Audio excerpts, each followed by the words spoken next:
Oiê! Oi, Sam!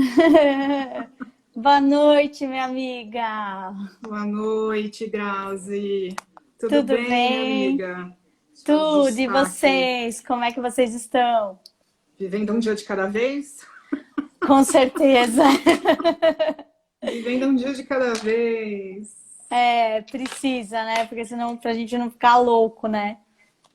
Ah, não tem jeito, né? Senão a gente vai surtar, então a gente tem que respirar, não pirar, É, eu sigo esse mantra. não Respira, é? não pira. Senão tentar, né? Não pirar. Então é café, chocolate, tudo aquilo que a gente já conhece, né? Ai, eu tava falando que o bate-papo com você vai ser maravilhoso. Eu sempre falo para você o quanto eu amo te escutar, eu amo te ouvir, que você tem muito a dizer. Eu sou sua fã, Obrigada, você obrigada. sabe disso. A gente se conheceu primeiro virtualmente, depois a gente veio a ter essa amizade que é tão gostosa e eu falo que é pra vida, né? É para a vida mesmo. Os nossos filhos nos uniram, né? É, E a gente acabou se encontrando aí através da adoção e eu espero que a gente não se largue nunca mais, né? não, nem quero, nem quero. E você já está É, dando muito spoiler, não, né? Mas está gerando muita expectativa na audiência, meu Deus do céu. eu falei, espero que eles gostem do nosso bate-papo, porque Tomara. como a gente conversa muito, a gente troca muita figurinhas sobre isso, né, Sam? Eu acho que é um assunto Sim. tão, tão importante a gente falar sobre essa questão da romantização e dos filhos reais, né? Eu acho que assim, ultimamente, pelo menos nos atendimentos que eu tenho feito, eu participei lá do ENAPA, né, que para quem não conhece é o Encontro Nacional dos Grupos de Apoio à Adoção. Ele tem sido um assunto, ele é controverso, mas também é um assunto que a gente precisa falar muito, Muito. até porque houve um aumento, infelizmente, na devolução de crianças, principalmente grupos de irmãos, na faixa de 12 a 13 anos. E muito disso, a gente acredita que vem em parte dessa romantização da maternidade, né? Versus a maternidade real, versus o dia a dia. Então, por isso que a gente até escolheu, né, esse tema e é tão importante tocar nesse assunto.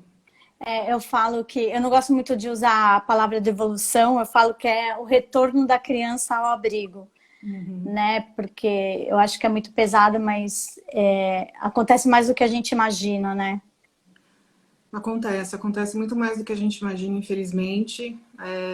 Não existe um interesse em falar muito desses casos, porque até para proteger a criança de uma certa maneira, né? Mas agora de uns tempos para cá, eu tenho visto que inclusive a justiça, os juízes, a equipe técnica do fórum, eles têm falado bastante nesse assunto, justamente para que as adoções deem mais certo. E as famílias, elas tenham, na verdade, mais consciência daquilo que elas querem, do que podem encontrar, e para que não haja essa devolução, que para a criança é extremamente traumático, né? É ela quem mais sofre, né? É. Mas antes até de começar nosso papo, eu queria fazer uma introdução aqui minha. Eu ia pedir para você se apresentar. Então, vamos lá, né? Porque adoção? Na minha família são 5 adoções, 5 pessoas adotadas. O pessoal lá gosta de adotar, tem essa tendência, tem esse amor pela adoção. Inclusive, minha mãe é adotada, minha mãe tem 84 anos e foi adotada. E em 2010 eu descobri a minha infertilidade, eu descobri que eu não conseguiria ter filhos biológicos. Naquela época eu já fazia análise. E uma coisa que eu falo muito também, o luto dessa infertilidade é muito importante fazer. E naquela época eu passei por tudo isso que muitas dessas pessoas que estão aqui acompanhando talvez passaram. Então fiz o luto dessa infertilidade. E como a adoção não era tabu para a gente, em 2012 eu e meu marido, a gente entrou com um processo de habilitação que levou 9 meses para o processo ser finalizado, né? Que todo mundo brinca comigo, fala, poxa, foi uma gestação. Eu falei, olha a simbologia disso, né? De ser É, uma a do Gabriel. gestação. A do Gabriel também foram 9 meses. 9 meses. E em 2014, em outubro, a Marta chegou. A Marta nasceu pra gente, que é a nossa filha. Hoje a Marta tem 6 anos, né? O amor das nossas vidas, da família inteira, aliás, tanto da minha como do meu marido. E aí eu me vi, logo depois sendo mãe por adoção, eu me vi apaixonada pelo tema, me vi apaixonada pelo assunto. E aí eu fui, como profissional da área, como psicanalista, me aprofundar no tema. E aí comecei, né, fazer cursos, conheci vocês, me voluntariei esse ano para o GASP. Eu tenho um trabalho acadêmico escrito na área sobre a construção de vínculos afetivos, enfim, me Que virou eu uma já li, é paixão. maravilhoso. Obrigada. Vamos torcer que talvez seja publicado ano que vem. Vamos ver se Ai, vou a gente torcer, consegue. amiga. Aí aviso. E, enfim, aí virou uma paixão. Então, hoje eu falo que eu sou meio que uma ativista da adoção, e por isso que eu tô aqui hoje também, né? E vamos lá, vamos falar da romantização da maternidade. Na verdade, a maternidade, seja ela qual for, biológica ou adotiva, ela foi permeada por uma fantasia muito grande, né? De que a maternidade é linda 24 horas por dia, de que tudo é perfeito, de que a gente não vai ter problema, de que nós mulheres vamos dar conta de tudo. Existe uma fantasia muito grande e sempre existiu. E era absolutamente proibido que as mulheres falassem: não dou conta, não gostei de ser mãe, não gosto de. Preciso de um tempo sozinha, quero ficar um tempo distante do meu filho, da minha filha, Pois é, né? Eu não, preciso respirar. tenho dias que eu tenho vontade de sair pela porta fora e não voltar mais, e coisas do gênero. Então, se você falasse isso, as pessoas criticavam e diziam que o problema era com você, que não está sabendo ser mãe direito, não está sabendo ser mãe de verdade, a questão era sua, não era uma questão da maternidade. E há muito pouco tempo, né, que as mulheres começaram a ter voz para dizer e as pessoas escutarem e falarem: olha, peraí, tem a maternidade real que não é tão bacana assim, que não é tão gostosa assim, que a gente se puxa os cabelos, que a gente vai para o banheiro embaixo do chuveiro chorar, sente e não sabe o que fazer, tá exausta. E isso até a internet eu acho que ajudou, porque começaram a ter alguns canais de mulheres bem corajosas que começaram a falar disso, né? E outras Uhum. mulheres começaram a se ver nessa situação e as mulheres começaram a ganhar voz de muito pouco tempo para cá, de Uhum. poder, pelo menos, falar e encontrar pessoas que as apoiassem, não as criticassem. Eu acredito que essa seja a primeira geração, né? Nós somos a primeira geração a se falar na maternidade real, né? Exatamente. Você poder falar que a maternidade não é só cor-de-rosa. Não, a maternidade é boa, é bacana, é muito legal, mas também é uma mega responsabilidade você educar e criar um indivíduo, né? E é exaustivo, exaustivo, exaustivo.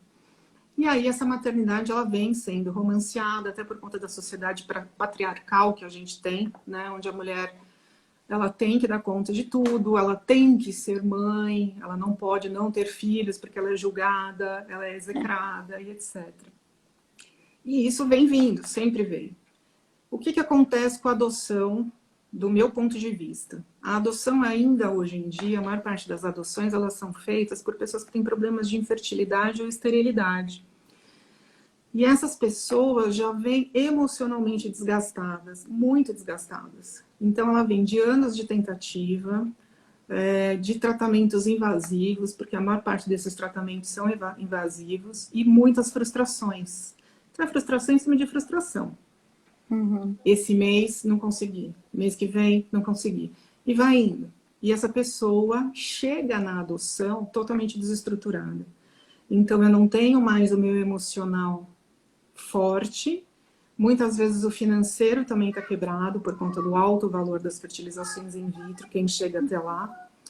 Então ainda tem questões financeiras para resolver, e aí a pessoa chega para um processo de adoção. Chega para o processo de adoção que a gente sabe que é burocrático, que é lento, que tem cidade que nem tem vara, que tem que ir na cidade Uhum. vizinha para tudo isso. Não tem grupos de apoio, né? Exatamente, não tem grupos de apoio, então essa pessoa está, além de desestruturada emocionalmente, cansada de tantas frustrações, não tem apoio nenhum, não tem com quem trocar, né? E fica ali naquele isolamento. E na minha visão, essa pessoa, então, romantiza mais ainda essa maternidade. Ela vem com uma fantasia maior ainda. Por quê? Porque tudo vem dando tão errado, vem tanto sofrimento essa pessoa, esses pretendentes à adoção, que a maternidade tem que dar certo. Os sinos têm que tocar, eu tenho que me apaixonar por essa criança na primeira vez que eu ver, a criança tem que sair correndo, me abraçando, dizendo que me ama. O sofrimento é tão grande que a maternidade é onde esses pretendentes à adoção se agarram para serem felizes, porque talvez eles não deem mais conta de novas frustrações. E aí vem uma fantasia gigantesca, porque muitas vezes não é nada disso que acontece. A gente fala muito no nosso grupo lá no Telegram, né, Sam, que os pretendentes muitas vezes deixam esse perfil. Eu queria falar um pouquinho dessa questão do perfil. Uhum. Que alguns pretendentes deixam o perfil em aberto para que o seu filho ou filha chegue mais rápido. E não respeitando o seu desejo, né? O que eles querem, o que eles desejam realmente. E, de repente, eles querem passar por toda a primeira infância do seu filho, deixam esse perfil em aberto, nasce um filho para eles, uma criança de 6, 7 anos, e eles não estão preparados para lidar com essas crianças. É aí que a gente fala que tende a dar muito errado, né? O que acontece? É bem isso que você falou, né? Um dos motivos é esse. A pessoa já vem sofrendo muitos anos e aí ela decide pela adoção.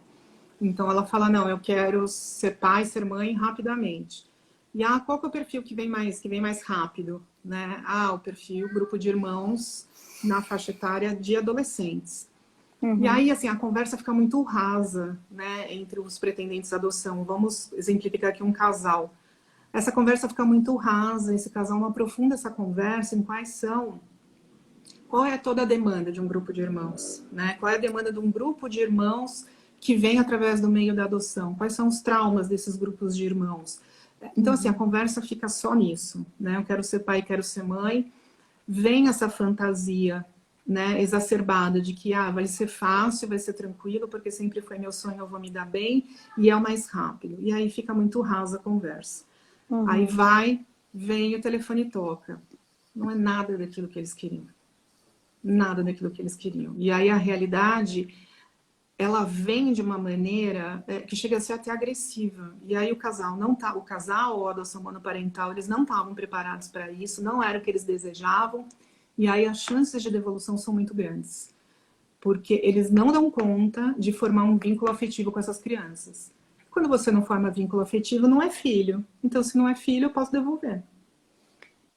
Porque tem essa questão de você falou da romantização, que os sinos precisam tocar, que eles vão te ver e já vão abrir os braços e chamar de papai e mamãe, e não é nada disso. A gente sabe, essas crianças, se elas estão acolhidas, elas não têm uma história feliz.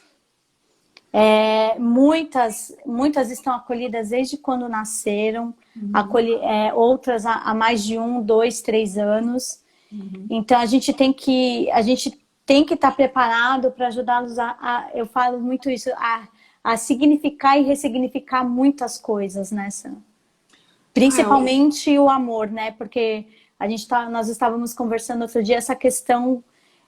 Muitos não se acham nem dignos de serem amados, né? De terem uma família, de merecerem uma família, de pertencerem a uma família, né? Na verdade, a motivação para quem quer adotar, não é a motivação, não é quero ter filhos, está errado. Porque ter filhos qualquer um pode ter, né? A motivação tem que ser, eu quero ser pai e eu quero ser mãe. Porque mesmo nas famílias biológicas que têm filhos, muitos dos filhos estão abandonados no meio da família. Porque a família é negligente, a família não dá afeto, a família... Então, assim, não basta ter filhos como motivação. Porque quando você quer ser pai, você quer ser mãe, você luta pelos seus filhos até o final. Você não devolve, porque filho não se devolve. Então, aí há um interesse, de fato, em construir um vínculo afetivo. Porque, veja, as crianças... E outra coisa, não é culpa das crianças, né? que muitas vezes acontece de dizer, não, essas crianças são mal educadas, essas crianças não têm limite, as crianças, elas não queriam ser adotadas de fato, e não é isso. É exatamente o que você falou. Muitas das crianças, às vezes, viveram anos com a família biológica, só que era uma família absolutamente desestruturada. Então, as crianças não sabem o que é uma família. Eles não sabem o que é ser amado por um pai, o que é ser amado por uma mãe. Eles também não sabem que família tem regra, sim. Tem horário para dormir, tem horário para comer, tem escovar os dentes todos os dias. Então, eles não sabem. Tem crianças que você tem que ensinar a usar o banheiro, que comem de colher, que você tem que ensinar a usar o garfo e a faca. Então, essas crianças, vocês têm que conquistar essas crianças. E junto com elas vem a história. E a história, normalmente, ela vem permeada por um trauma. Porque como que a minha figura de referência, agora falando um pouco de psicanálise, né? Pai e mãe é figura de referência, ou cuidador. Como que as figuras de referência que deveriam me dar amor não cuidam de mim, não me dão nada. É um vazio. Então, como que essa criança vai para uma outra família, acreditando que essa família também não vai abandoná-la? Peraí, eles podem me abandonar também. Se meu pai e minha mãe me abandonaram, não me quiseram, ou não cuidaram direito de mim, ou abusaram sexualmente de mim, por que eu vou confiar nesses outros adultos aqui? Eu falo que muito antes da gente pensar em conquistar o amor dos nossos filhos, a gente tem que conquistar a confiança deles. Sim. Tem que construir essa conexão diariamente. Porque não é porque você passou pelo período de adaptação, seu filho vem para casa, que o vínculo já está formado. De forma alguma. Não, o vínculo ele é uma construção, né? Assim como o amor entre qualquer pessoa é uma construção, né? Não existe amor à primeira vista. E o amor entre as crianças que estão abrigadas e a nova família é uma construção de tijolinho por tijolinho. Ninguém é conquistado no primeiro dia. A criança não sabe se pode confiar. A criança geralmente tem muita raiva inserida nela, porque a família dela não deu certo, os pais dela não as queriam. A criança não sabe colocar em palavras essa raiva que ela sente. E aí a criança, às vezes, ela parte para agressividade, que muitos casais não entendem isso. Essa criança é muito agressiva.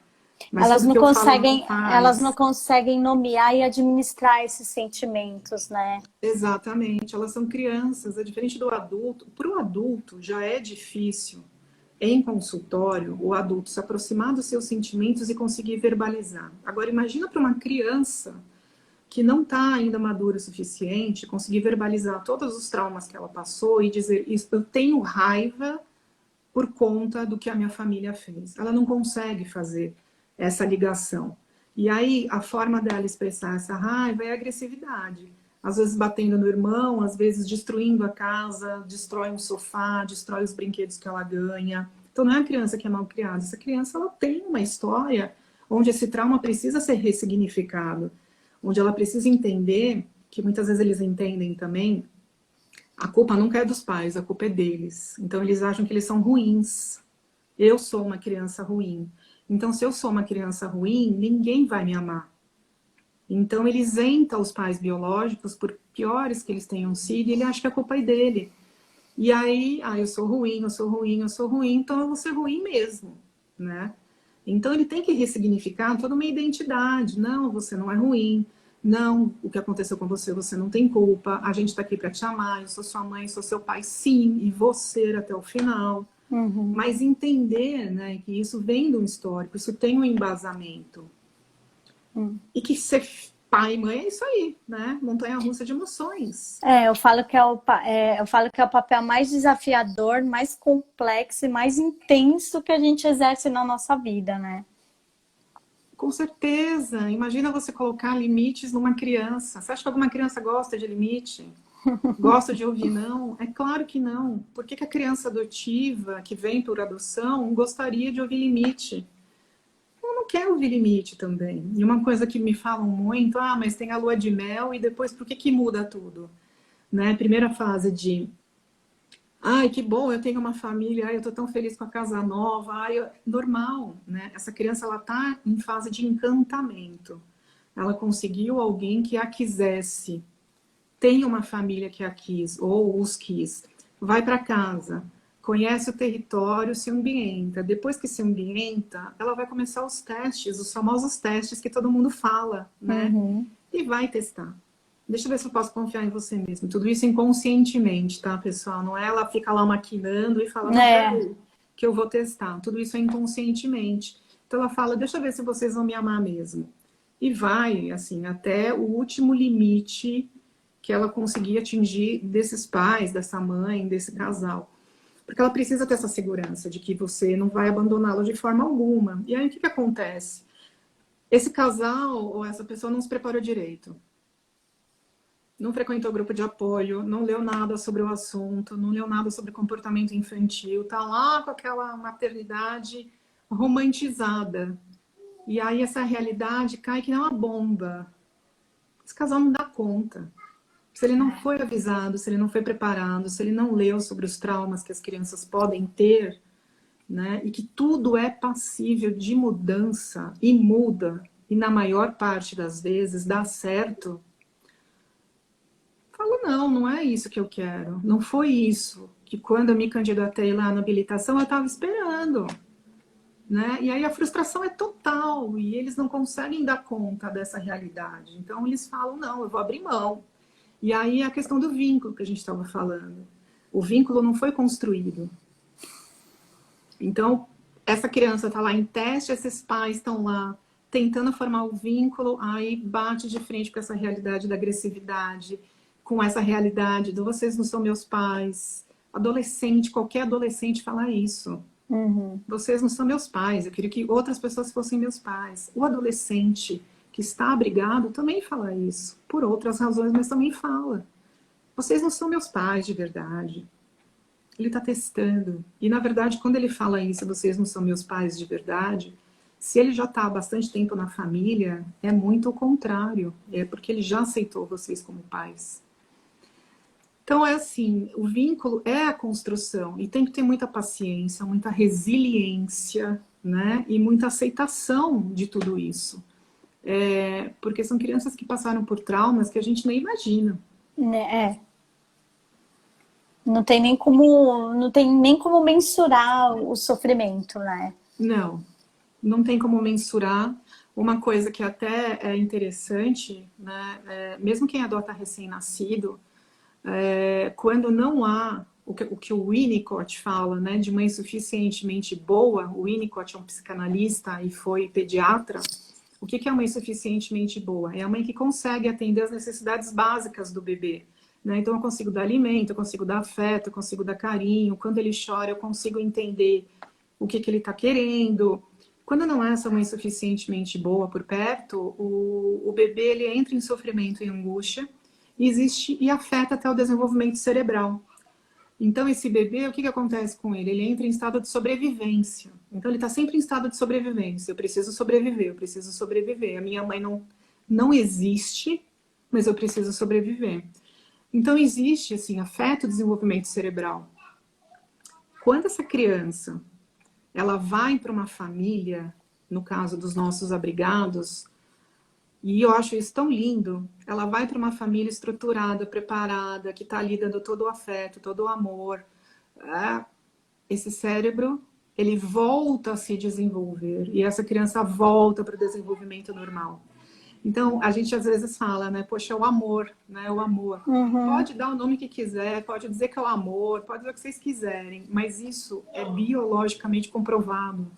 Né? Então, existe uma parada no desenvolvimento, e quando vai para uma família estruturada, tem uma família que entende essa criança e esse adolescente, consegue suprir as necessidades básicas, desenvolve normalmente, gente. Normalmente. Mas para isso vocês precisam estar estruturados. E o que é o estar estruturado? É estar por dentro da realidade dessas crianças. Qual é a realidade dessas crianças? Trauma que vocês vão ter que tratar. E você falou dessa questão de bebê, o Gael e a Tata nasceram para nós, os dois, com 10 meses de vida. E sim, a gente teve que se adaptar, a gente teve que conquistá-los, não é porque a gente ouve muito assim, mas com bebê é mais fácil. eu falo que são, a gente passa por situações diferentes, né? São desafios diferentes. Mas tem os desafios, sim, né? Demorou um tempo para eles nos. Eu falo que demorou um tempo para eles nos aceitarem como os pais. Não foi do dia para a noite. Não, não Né? é. O Gabriel não deixava eu segurar uma madeira. A Tata, nos 4 primeiros dias de aproximação, ela só chorava. Né? Então, lógico, eu já sabendo, já entendendo tudo, eu respeitei tudo isso. E agora, óbvio, tudo ok, mas é aquilo, é aquela construção diária. E é assim, a gente ter isso que você falou, essa resiliência, né, da gente saber que vai ser assim, né? Não, com os bebês, às vezes algumas pessoas falam, vou adotar bebê, porque eu pego, às vezes existe o desejo mesmo de passar por todas as etapas, mas às vezes porque acha que vai ser mais fácil Mais também. fácil. Só que com os bebês acontece também essa questão do abandono. Os bebês, eles sentem, eles conseguem perceber que foram abandonados. O bebê, quando ele está na barriga, ele escuta a mãe, ele consegue perceber o cheiro da mãe, o movimento do corpo e etc. Quando esse bebê nasce e vai para o abrigo, ele também consegue sentir que alguma coisa mudou, né? Que o movimento corporal é outro, que os cheiros são outros, que não é mais aquela mesma criatura onde ele estava dentro do útero. Então ele consegue perceber. Ele não consegue psiquicamente significar essa perda, mas ele consegue entender que alguma coisa mudou ali. Opa, peraí, não é mais o Teve mesmo uma cheiro. quebra, né? Teve uma quebra de vínculo, ele consegue perceber. Então ele fica com essa marca, né, na separação da mãe biológica ou da genitora. Quando ele vai para o abrigo, ele tem sei lá quantas cuidadoras, porque o abrigo é 24 horas. Então, tem muita rotatividade no abrigo de funcionários, né? E cada uma que muda é uma nova quebra de vínculo. Quando esse bebê sai do abrigo para ir para a família, é outra quebra de vínculo. Então, os bebês sentem isso também, né? Várias quebras de vínculo. E aí, quando ele vai para a família, a gente espera, né, que a família final, né, substituta, e que vai ficar com essa criança, é tudo novo, é muita informação, é outro corpo, é outro cheiro, é outro modo de pegar, e essa criança se assusta, né? Uma coisa que é interessante, todas as crianças passam pela angústia da separação, né? Que é quando a mãe até brinca, né? Às vezes ela some, aí o bebê chora, ela aparece, o bebê fica feliz de novo. Com as crianças que são abandonadas, essa angústia da separação é muito maior. Então, o que acontece? Você vai daqui e ali, a criança chora desesperadamente, porque ela acha que está sendo abandonada de novo e essa figura não vai mais voltar. Então, a ansiedade, a angústia de separação tende a ser muito maior para essas crianças, né? A figura masculina, geralmente, ela não reconhece, ela tem medo, porque nos abrigos não existe quase que figura masculina. Então, é muito comum as crianças chorarem loucamente quando vem um homem. Aquela figura para elas é um desconhecido, e é comum também os bebês não reconhecerem essa figura no início. Tem casos de muitos pais até que ficam tristes, que não entendem, ele tenta pegar o filho, a filha não quer de jeito nenhum ir para o colo dele, mas faz parte também, porque ela não identifica, ela não reconhece, para ela é um ser absurdamente estranho. Então tem algumas diferenças também para os bebês que você tem também que entender, né? E você tem também que se adaptar. Mas existe muito essa questão, principalmente da ansiedade de separação, que é bem forte. Qualquer separação, qualquer vou ali e já venho, para a criança é um novo abandono. Ela entende que essa pessoa não vem mais. Então também é uma construção. É uma construção mais fácil? Muitas vezes sim, é uma construção mais fácil. Mas também não deixa de ser uma construção. E assim, essa criança vai crescer, né? Então você também vai ter questões como eu preciso falar sobre adoção. Quando essa criança quiser, se ela quiser conhecer os pais biológicos, eu preciso também falar sobre isso. Como que eu vou fazer com a escola? Então, tem várias questões também sobre adoção desse bebê que vai crescer, que esse casal também tem que estar preparado, tem que falar sobre, ou essa pessoa, esse pretendente, e também se preparar para outras questões, né? Porque elas sempre surgirão em algum momento na vida dessas crianças. É muito comum surgir na fase da adolescência, Porque na adolescência é uma fase de formação de identidade e o adolescente querendo saber mais a respeito de si próprio e da família biológica, né? Mas não é que não vão existir questões, vão existir questões sim mesmo para os bebês. É que para o grupo de irmãos, o que a gente fala para os adolescentes, eles conviveram muitos anos com a família biológica. Então eles trazem muito mais presente na vida deles todo o sofrimento que eles passaram, é muito mais vivo. Né? Então, por ser muito mais vivo, o trauma é mais extenso. Então, você tem que tratar como um trauma. Como que eu trato? Psicólogo, psicanalista, análise, se for o caso, a família inteira em análise, para entender aí quais são as questões. Eu acho muito importante para as crianças e para os adolescentes irem para análise, porque o psicólogo ou o psicanalista, ele faz uma leitura de tudo que está acontecendo para esses pais, né? Eu não sei o que o meu filho está querendo dizer para mim, por que ela tem essa reação, por que ele age assim, ele me ama, ele não me ama. E o psicólogo, através da terapia lúdica, né, que é com jogos, com desenhos, ele consegue fazer uma leitura do que está acontecendo. E, na minha opinião, isso chega a dar um refresco muito grande para os pais, porque eles começam a entender melhor os seus filhos. Dá um norte, né? Sim, dá um norte. Agora, para não passar por tudo isso, é o que a gente falou do perfil, né? Vamos voltar um pouquinho. É saber exatamente qual é o perfil que você quer, lutar por esse perfil. Respeitar, né? Respeitar esse perfil. Porque eu sei que muitas vezes o fórum faz um trabalho inverso, né? De falar sobre crianças reais, de falar sobre os adolescentes que estão abrigados. Às vezes eu sei que o fórum faz mesmo pressão por outro perfil. Só que, infelizmente, muitas vezes o fórum erra, e alguns fóruns já perceberam isso, né? Sim. E aí acaba dando errado. Então, assim, o casal ele tem que estar muito consciente do perfil que ele quer e batalhar por esse perfil até o final. Normalmente, eu digo, né, para os meus pacientes que o primeiro perfil que você escolheu, se foi bem escolhido, se foi muito conversado sobre isso, é aquele perfil que você deseja, né? É aquele perfil lá muito batalhado, você e não sei mais quem discutiram bastante sobre isso. Então, vá nesse, batalhe por esse, lute por esse, né? E batalhe no fórum. Não é esse o meu perfil. É esse o meu desejo. Você vai esperar 5 anos. Ok, eu vou esperar 5 anos. Que geralmente, muitas vezes, não espera todo esse tempo. Eu esperei 1 ano e meio. E o meu perfil era para bebê até 6 meses. Então, é óbvio, né, que eu era aberta a doenças, era aberta a uma série de outras questões aí, tá? Mas batalhe pelo seu perfil. E falando dessa questão de tempo, por exemplo, no do Gabriel nós ficamos quase 4 anos e no da Tata 1 ano e 9 meses. Tem a questão das crianças que estão sob jurisdição do fórum. Então tem muito isso, o número de crianças que estão aptas à adoção do seu fórum. Então isso conta muito também, né?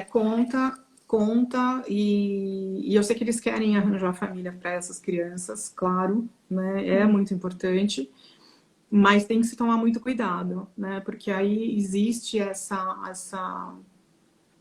às vezes essa pressão, e aí o casal muitas vezes está naquela questão que a gente falou no início, né? De querer apressar a chegada dessas crianças, e aí acaba entrando nessa, e já aconteceu de alguns casais me relatarem que eu aceitei, ou então cada companheiro tem um perfil diferente, e aí convenceu o outro companheiro de que esse era o perfil ideal, e não era.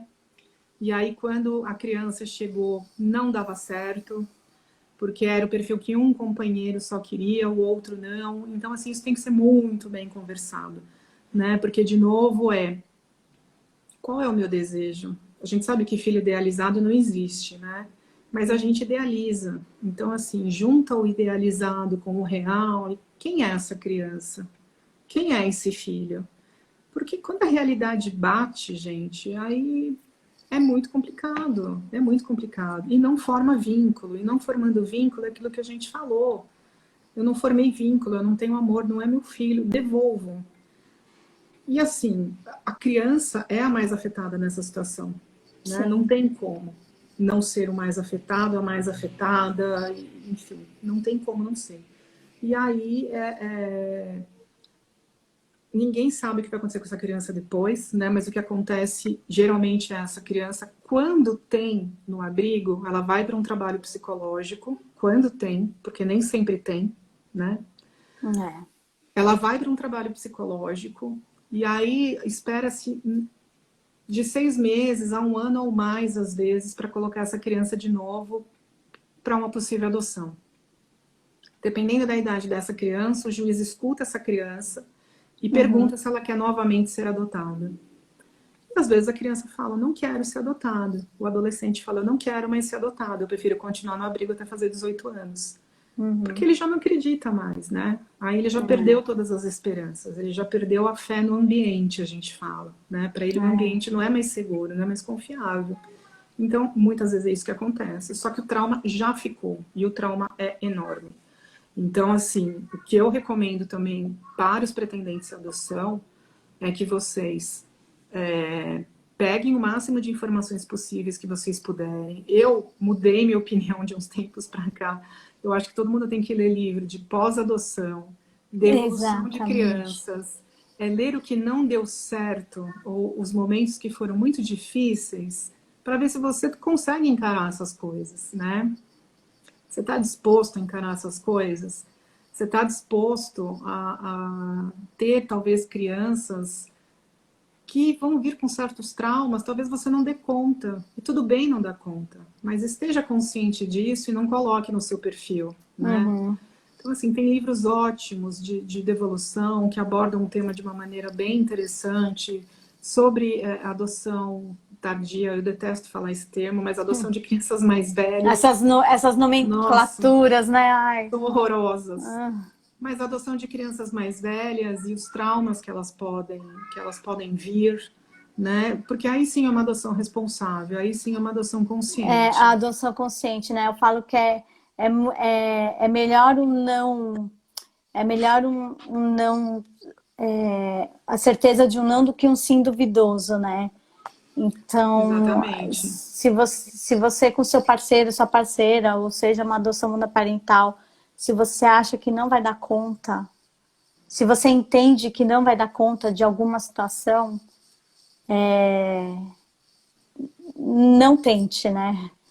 O momento é a escolha do perfil, né? E você pode depois rever seu perfil lá na frente, pode rever o perfil lá na frente. Mas o momento é a hora do perfil. Acho que essa é a conversa, depois da decisão sobre adotar ou não, né? Essa é a conversa mais importante, que é a escolha do perfil. E os dois, se forem um casal, têm que concordar. Se for uma adoção monoparental, a pessoa tem que estar muito ciente do que ela quer, do que ela deseja. Porque a chance de dar errado, quando há uma mínima dúvida, é grande. Porque aí vai vir a frustração. Livros que eu indico, tinha alguém falando aí, tem vários livros muito bons da editora Juruá. A maior parte dos livros que eu recomendo para quem não é da área psicanalítica como eu, para pais, pretendentes, são os livros da editora Juruá, que eu acho que são excelentes, tá? Outra coisa, faço análise, não é que eu estou puxando a sardinha para o meu lado, mas se for por infertilidade, tem que fazer o luto da infertilidade, porque senão essa criança que você adota, ela pode ser um lembrete daquilo que você não gerou. E aí vai ser muito difícil. Eu tô tentando ler algumas coisas aqui, que eu sou meio cegueta, mas alguém aqui perguntou, desculpa, eu não gravei o nome, por que os pais têm tanta dificuldade de falar sobre a família biológica, sobre os genitores? Então, isso é um medo muito grande que os pais têm, e é uma fantasia também, de que quando seus filhos conhecerem os genitores, eles vão preferir os genitores à família que os adotou. Então, os pais eles ficam tão inseguros em relação a isso que alguns nem abrem espaço para os filhos falarem sobre a família biológica deles. Mas é o medo.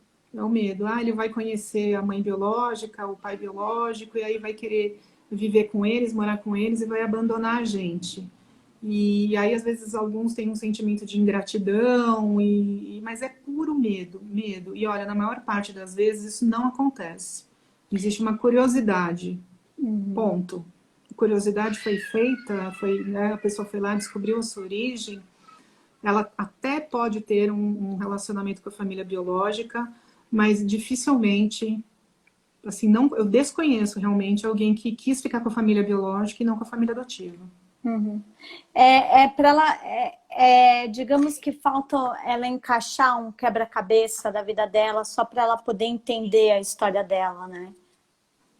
A pergunta que geralmente eles mais querem responder é a que mais dói. Por que você não me quis? Eu preciso entender o porquê que você não me quis.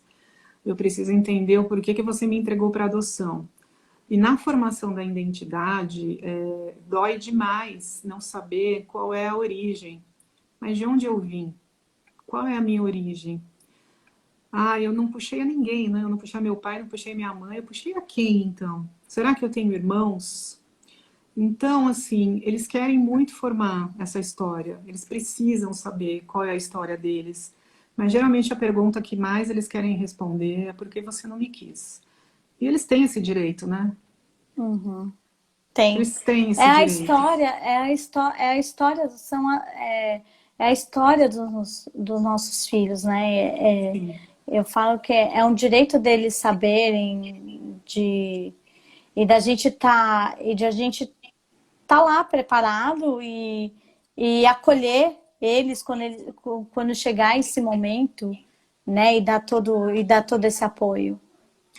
É um direito deles, o ideal é falar desde pequeno, de forma natural, para quem adota recém-nascido, né, que não sabe, mas de forma natural, quando começar a perguntar sobre como os bebês nascem, ver grávidas, a criança começar a perguntar, mamãe, eu também fiquei na sua barriga? Não mintam. Fala, não, não ficou na minha barriga. Espera a próxima pergunta. Fiquei na barriga de quem? E aí, ir respondendo de acordo com a idade da criança, né, de uma maneira que ela entenda, mas que também você não dê informação demais, né? Para aquela idade, Responder para só o aquele que ela momento. realmente perguntar, né? Exatamente, porque às vezes o adulto se desespera e aí pergunta muito, fala muito mais, coisa que a criança ainda não consegue assimilar, né? Uma coisa que eu faço, a minha filha a Marta veio com um álbum, né? Aquele álbum que contou a passagem dela pelo abrigo. Então, o primeiro banho que deram no abrigo, a primeira papinha, até na minha página no Instagram tem uma foto desse álbum. E a gente sempre fez isso, e agora eu deixo o álbum pela casa. Ela tem 6 anos, e de vez em quando ela pega o álbum e fala, mãe, conta a minha história de novo. Aí eu Ai, sei. Aí eu sento, eu conto de novo, tem a parte do pós, né? Depois que ela veio para casa, as nossas fotos, e a gente escreveu os nossos sentimentos, tudo que a gente sentia. E aí, conta de novo? Conto. Livro infantil, tem muitos livros nessa área que falam sobre adoção, também ajuda nessa hora, né? Contar histórias para as crianças, que as crianças vão se identificando, montar uma história do casal ou da pessoa na adoção monoparental, também é bacana, né? Já ir estruturando uma história para contar para essa criança. Olha o que aconteceu, como você foi desejada, como você foi esperada, como a gente já te amava, porque é importante para essa criança, né? Saber que ela foi desejada por alguém, né? E o Vida e ela de se, se- e ela, Adotivo, e ela se sentir pertencente, né? exatamente, se sentir pertencente a algum lugar. E o Vida de Adotivo, que eu sempre faço propaganda dele. Ai, é demais, é demais. Ele Gente, para é quem não conhece, né, aqui no Instagram, @Vida de Adotivo. adotivo. Ele tem um material muito bom, foi adotado, e ele tem um material, são alguns livrinhos, onde ele dá voz para filhos que foram adotados. Então, assim, é muito importante a gente entender o que se passa na cabeça deles, né? Como eles introjetam esse período da vida. Eu recomendo para todos os pais, todos os pretendentes à adoção, leiam, e vocês vão ver a dor que eles carregam muitas vezes, né? E é interessante que todos eles falam que passaram pela análise. Olha como a análise é importante. Né? Ele conta que ele se encontrou na análise, né?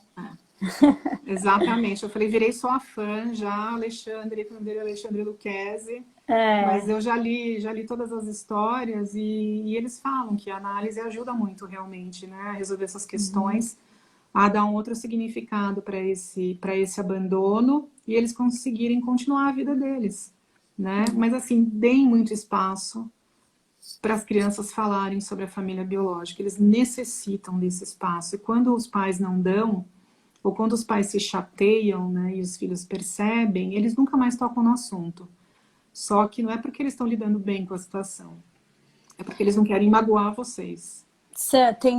Tem duas perguntinhas aqui, ó. Vamos lá. Me sinto bastante insegura em relação ao perfil, vejo que existe discordância. Qual o melhor caminho para não cairmos no erro? E aí eu vou ler a outra pergunta para não subir e não perder. Com preconceito da família. Então, do perfil,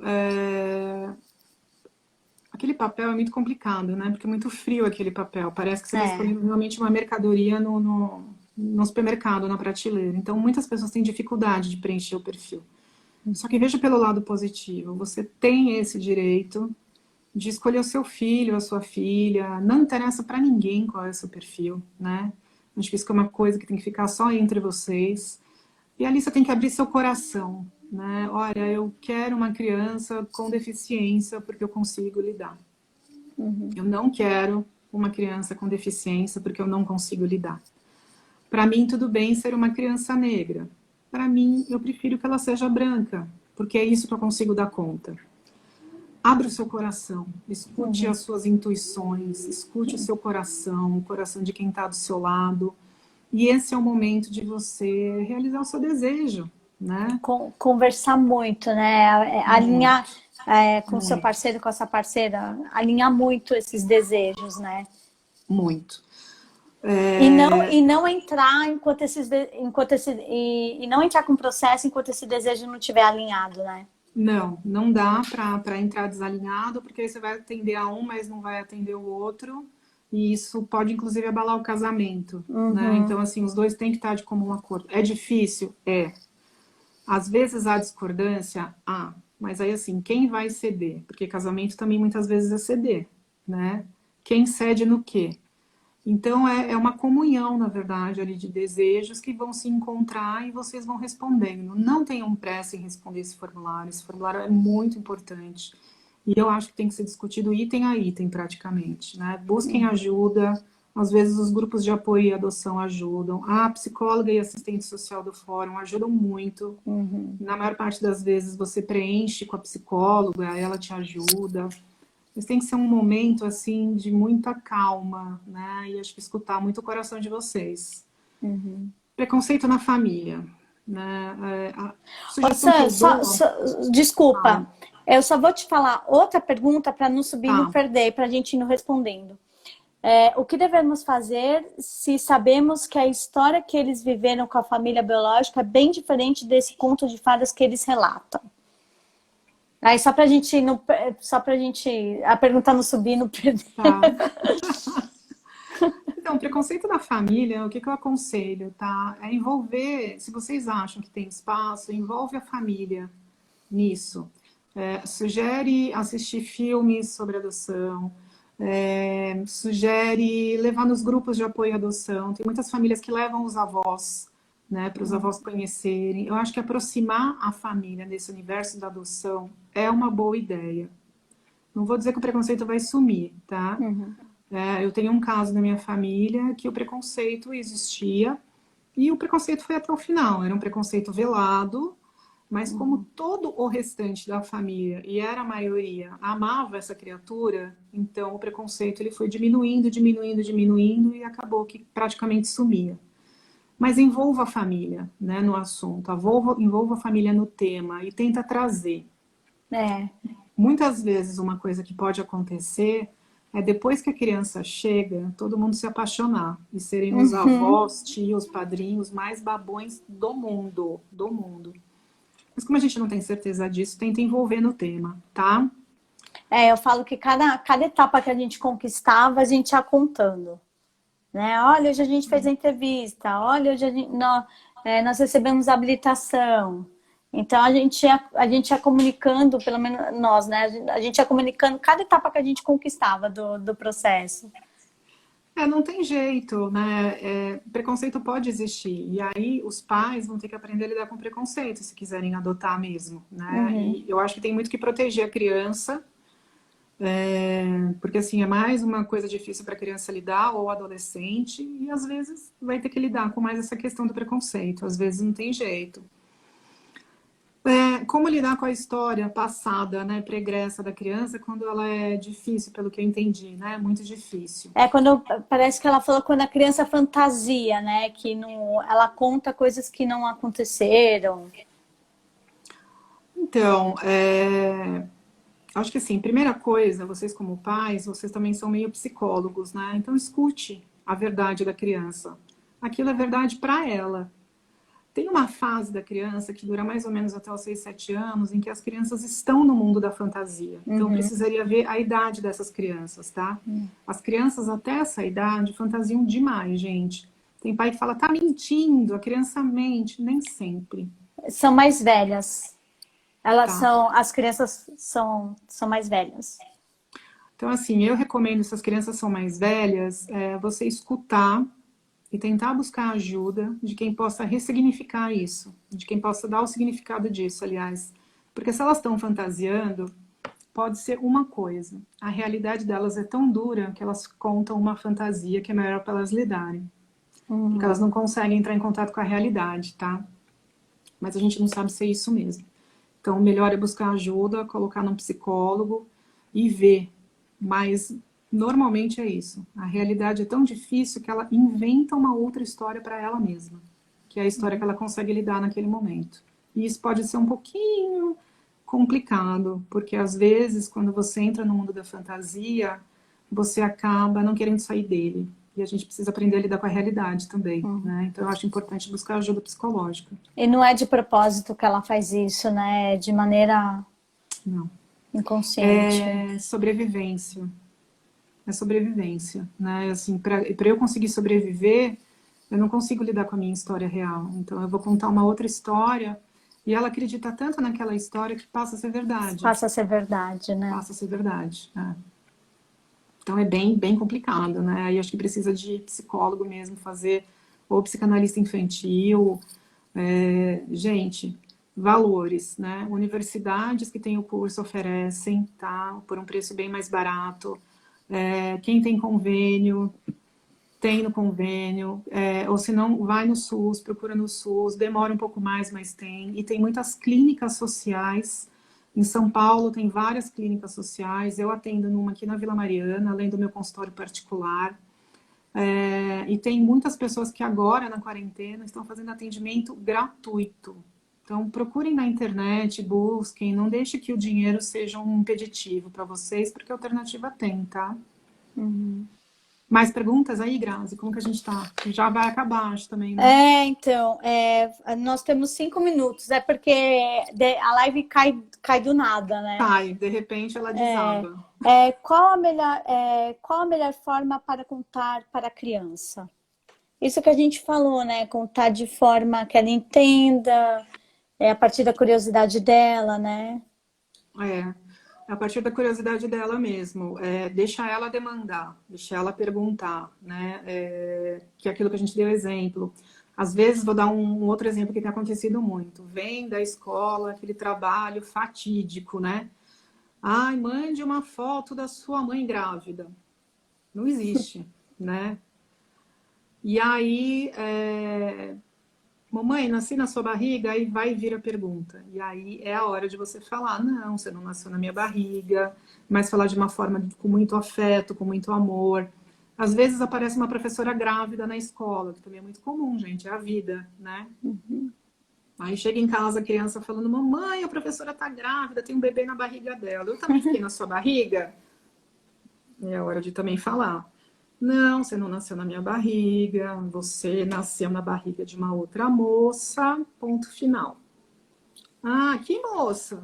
E aí, muito calmamente, com muito amor, com muito carinho, a gente vai dando a informação conforme ela entende. Mas geralmente, quando você fala, dependendo da idade, se tiver uns 3, 4 anos, você não nasceu da minha barriga. Ponto, acabou a história. Ela segue, Daqui um ano vira as ela costas, volta. vai brincar e vida que segue, né? Daqui um ano volta. Tá, mas eu não nasci da sua barriga, nasci da barriga de quem? Então aí as perguntas vêm mais elaboradas. E aí é importante você já ter elaborado uma história para você, que é essa história que você vai contar, né? Sem sofrimento, sem chorar, sem achar que a criança é coitada, mas assim, já se prepara antes, né? E hoje em dia tem vindo muito mais cedo do que a gente imagina essas questões, né? Então assim, se preparem. Mas é realmente falando no linguajar que eles vão entender. Gente, desculpa, eu vi alguém que escreveu aqui, eu fiz pergunta na caixinha, eu não tô conseguindo abrir. E na caixinha, eu tô lendo aqui nos comentários.